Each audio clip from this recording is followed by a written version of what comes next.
ஒரு கன்னட படம் வந்து ரொம்ப நல்லா இருக்கு ஜாக்கி, மிஸ் பண்ணாம பாருங்க அப்படின்னாங்க. அந்த படம் பேர் வந்து சூ ஃப்ரம் சோ. துமிநாடு அப்படின்ற டைரக்டர் வந்து இந்த படத்தை வந்து எடுத்திருக்கிறாரு. பெருசா கன்னட படங்கள் மீது வந்து பெரிய அளவுல ஈர்ப்பு இல்லாட்டாலும் கூட சில படங்கள் சொல்லும்போது நம்மளுக்கு வந்து ரொம்ப ஆர்வத்தை ஏற்படுத்தும். சில படங்கள் வந்து நல்லா சொல்லுவாங்க, ஆனால் போய் பார்க்கும்போது அந்த அளவு எஃபெக்ட் இருக்காது. இது பெரிய அளவில் சொல்றாங்க, எப்படி இருக்கு ஏதா இருக்கு அப்படின்னு ஒரு பெரிய டவுட்ஃபுல்லோட தான் நான் இந்த படத்துக்கு போனேன். ஆனால் உண்மையிலே எப்படி இருக்கு அப்படின்றத கொஞ்சம் விரிவாக பார்க்க போகிறோம். ஏன்னா புது டைரக்டர், அவருடைய டெபியூ மூவி. ஸோ விரிவான பார்வைக்கு ஸ்டே டியூன் வித் அஸ்.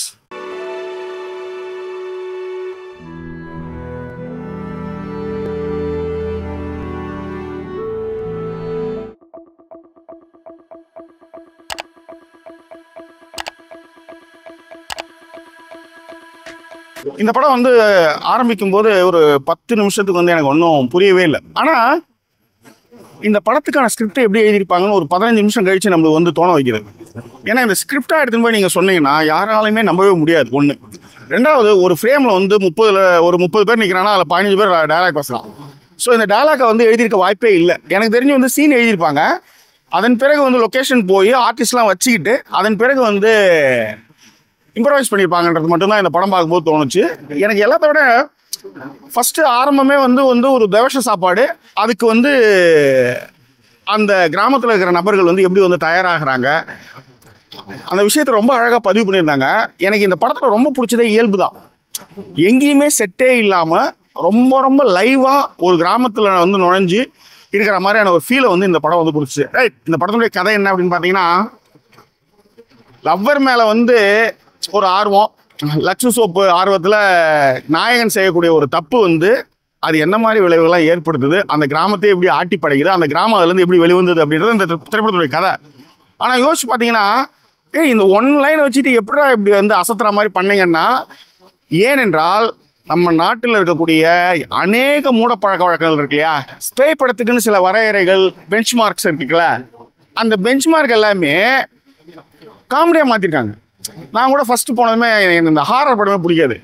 இந்த ஹாரர் படத்தில் போய் உட்காந்துட்டு என்னடா நம்ம காசை கொடுத்து நம்ம போய் என்னடா பயந்துகிட்டு இருக்கணும் அப்படின்ற மாதிரி ஒரு ஃபீல் இருக்கும். அதனால் நான் வந்து எனக்கு ஹாரர் படமே பிடிக்காது. பட்டு சர்ப்ரைஸ் எலமெண்ட்டாக எல்லா சீனையுமே அவ்வளோ சூப்பராக பண்ணிட்டானுங்க.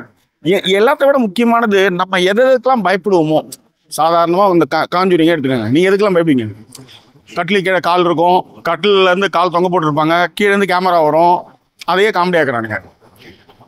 பயந்து போனவங்க வந்து தொடரும்போது, அதாவது நீங்கள் இங்கே இப்போ சமீபத்தில் கூட பாலாஜி சக்திகளுடைய இன்டர்வியூ ஒன்று, அதில் அவர் சொல்லுவார், சினிமா வந்து ரொம்ப ரொம்ப ஏமாத்துற வேலை, அவன் நடிகட்டாலும் 4 க்ளோஸ்அப் வச்சு ஒரு மியூசிக் போட்டால் அவன் சோகமாக இருக்கான்னு அர்த்தம் அப்படின்னு. சினிமா ரொம்ப எளிமை. இந்த எளிமையே தெரிய மாதிரி நிறைய பேர் டைவர்ட் பண்ணிட்டு இருக்காங்க. ஸோ அந்த எளிமையான ஒரு விஷயத்தை இந்த படத்தில் வந்து செம்மையாக சர்ப்ரைசிங்காக பண்ணியிருக்காங்க. அதுதான் இந்த படத்துடைய பெரிய ப்ளஸ் பாயிண்டாக இருக்கு. இப்போ நடிகர்களுடைய அட்ராசிட்டிலாம் பார்க்கலாம். படத்தில் வந்து நமக்கு தெரிஞ்ச முகம்னு பார்த்தீங்கன்னா ராஜ்பி ஷெட்டி தான். ஏன்னா அவர் வந்து இந்த கருட சாகரலான்னு என்னன்னோ அந்த பேர்லாம் எனக்கு தெரியல. ஆனால் கேன்சர் பேஷண்ட்டாக ஒரு ஃபில்ம் ஒன்று பண்ணியிருப்பாங்க. அந்த பூ எப்படி வந்து விழும் அப்படின்றத வந்து ஒரு கான்செப்டாக வச்சு பண்ண படம். அது ரொம்ப நல்லா இருந்தால் அமேசான் பிரைமில் நம்ம கூட எழுதி அந்த படம் பேர் மறந்துடுச்சு. பட் ராஜ்பி ஷெட்டி வந்து படத்தில் வந்து மிரட்டிருக்காரு. உண்மையிலே ஒரு சீனு, அடி வாங்கின ஒரு சீனு, ஜன்னலுக்கு முன்னாடி அடி வாங்கினதை தொடச்சிக்கிட்டு வர மாதிரி ஒரு சீனு, அதுக்கப்புறம் நேராக வரணும். உண்மையிலே மனுஷன் மிரட்டிருக்காப்ல. இதில் பெரிய சர்ப்ரைஸ் எலமெண்ட் என்னென்னா, இந்த தும்நாயுடு அந்த படத்துடைய டைரக்டர் இருக்கார்ல, அவர் தான் ஹீரோ. அசோகான்ற கேரக்டரில் அவர் தான் பண்ணியிருக்காரு. உண்மையிலே பெரிய கட்ஸ் வேணுங்க.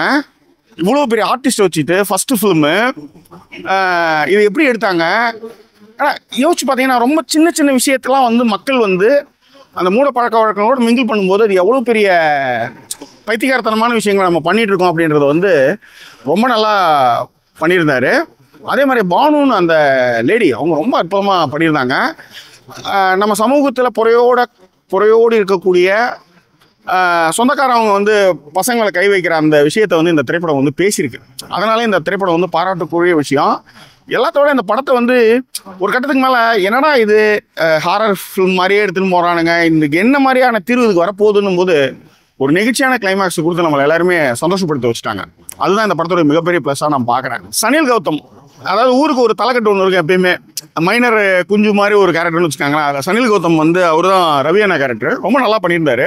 எஸ்பெஷலி சங்கர் சாருடைய சினோடோகிராஃபி மியூசிக் வந்து சுமேத் அண்டு சந்தீப். இந்த 2 பேருடைய கொலாபரேஷனில் இந்த ரவி அண்ணாவும் அந்த பானு கேரக்டருக்குமான அந்த சட்டாக்கு ஸ்கூட்டர் வண்டியோடைய சாங்கும் அதுக்கான பிக்சரேஷனாக இருக்கட்டும், அந்த கேப் வந்து கொஞ்சம் கொஞ்சமாக, அதாவது அந்த ஸ்டெப்னியை பிடிச்சிட்டு போகிற ஒரு லேடி வந்து எப்படி கொஞ்சம் கொஞ்சமாக மாறுறா அப்படின்ற ஒரு விஷயமும், எல்லாத்த விட ரொம்ப முக்கியமான விஷயம் பெண் கல்வி வந்து எவ்வளோ முக்கியத்துவமானது அப்படின்றத வந்து கிளைமேக்ஸில் போகிற போக்கில் சொல்லிட்டு போனோம். அதாவது இந்த படம் வந்து டோட்டலாகவே ப்ரீச் பண்ணவே இல்லை, எங்கேயுமே போகிற போக்கு ரொம்ப இலகுவாக எளிமையாக புரிகிற மாதிரியான கதையில் வந்து இந்த தும்நாயுடு அவர் வந்து பண்ணியிருக்காரு. அசோகா கேரக்டர் டைரக்டரு ரொம்ப நல்லாவே பண்ணியிருந்தாரு.